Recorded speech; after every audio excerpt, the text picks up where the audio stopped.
Сәлем достар, бүгін сіздерге осындай кереметтей нәзік бананды печеньенің жасалу жолын көрсететін боламын.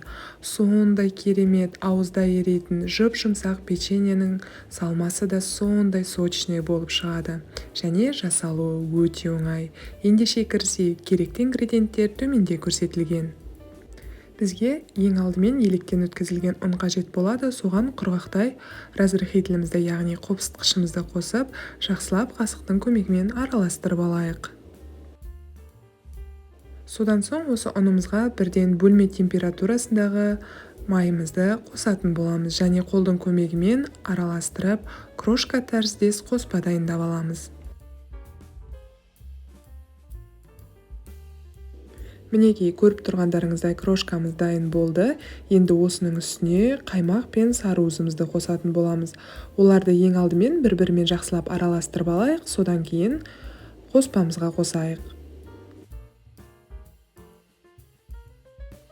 Мінекей, бөлек ыдыста араластырып алғаннан кейін қоспамызға қосудамыз. Содан кейін бірден қолдың көмегімен араластырып, жұп-жұмсақ қамыр етіп шығаратын боламыз. Достар, бұлар песочный тесто сияқты болмайды, сондай жұмсақ, нәзік қамыр шығады. Мінекей, жұмсақ қамырымыз дайын болды. Енді біркелкі етіп жинақтап, целлофан пакетімізге сала тұрайық. Сол кезде салмамызды да дайындап алатын боламыз.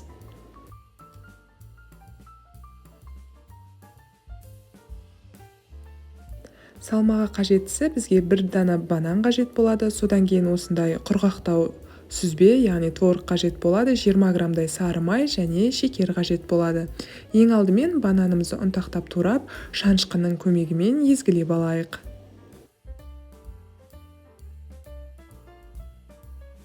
Мінекей, езілген бананымыз дайын болды. Енді осының үстіне 20 граммдай сары майымызды салатын боламыз. Ол да бөлме температурасында болғаны дұрыс, себебі шанышқының көмегімен езгілеу оңайырақ болады. Майымызды араластырып болғаннан кейін бірден шекерімізді салып жақсылап араластырамыз. Содан кейін сүзбемізді де үстіне қосып, барлығын біркелкі етіп араластырып, қоймалжың масса шығарып алатын боламыз. Сол кезде біздің салмамыз да дайын болады. Достар, бұл жерде банан салмамызға сондай сочность береді, қатты құрғап кетпейтін, ылғалды болуына көмектеседі. Мінекей, салмамыз да дайын болды. Енді қамырымызды алып, кішкене бөлшектерге бөліп алатын боламыз. Ең алдымен 2 үлкен бөлікке бөліп алайық. Сол кезде бір жартысынан 10 штук, екінші жартысынан 10 штук, яғни жалпы 20 штуктай печенье шығатын болады. Кем дегенде 23-22 граммдай болып шығады. Мен барлығы біркелкі болып шығу үшін весыйды пайдаландым. Сіздерде весы болмаса, көз мөлшермен бөліп дайындап алсаңыз болады. Мінекей, 10 бөлшегін дайындап алдық.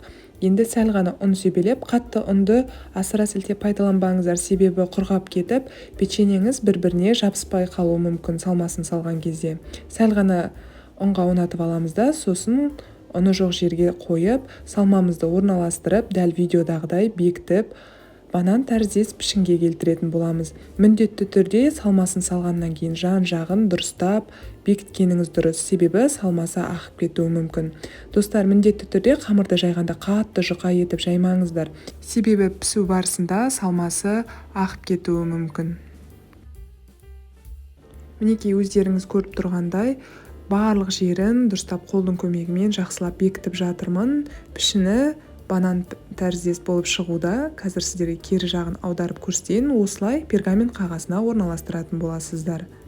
Мінекей, әдемі болып шықты емес пе? Қараңыздаршы, сондай сүйкімді. Енді келесілерін тағы бір рет сіздерге көрсетейін.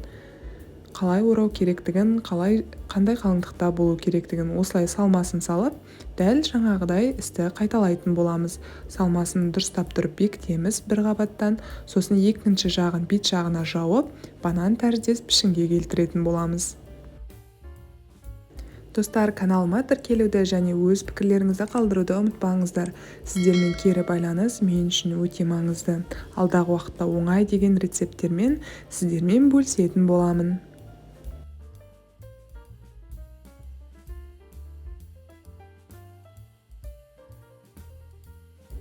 Мінекей, Осылайша печеньеміздің барлығын формаға келтірдік. Енді қызып тұрған 180 градустағы пешімізге кем дегенде 15-20 минутқа салып аламыз. Сол кезде печеньелеріміз дайын болады. Достар, міндетті түрде бұл печеньенің үстіне сахарный пудра, яғни қант ұнтағымен әсемдегеніңіз дұрыс. Сол кезде өте әдемі болып шығады және нәзік печеньені дастарханға ұсынуға еш қысылмайтын боласыздар. Видеомды соңына дейін көргеніңізге алғысымды айтамын.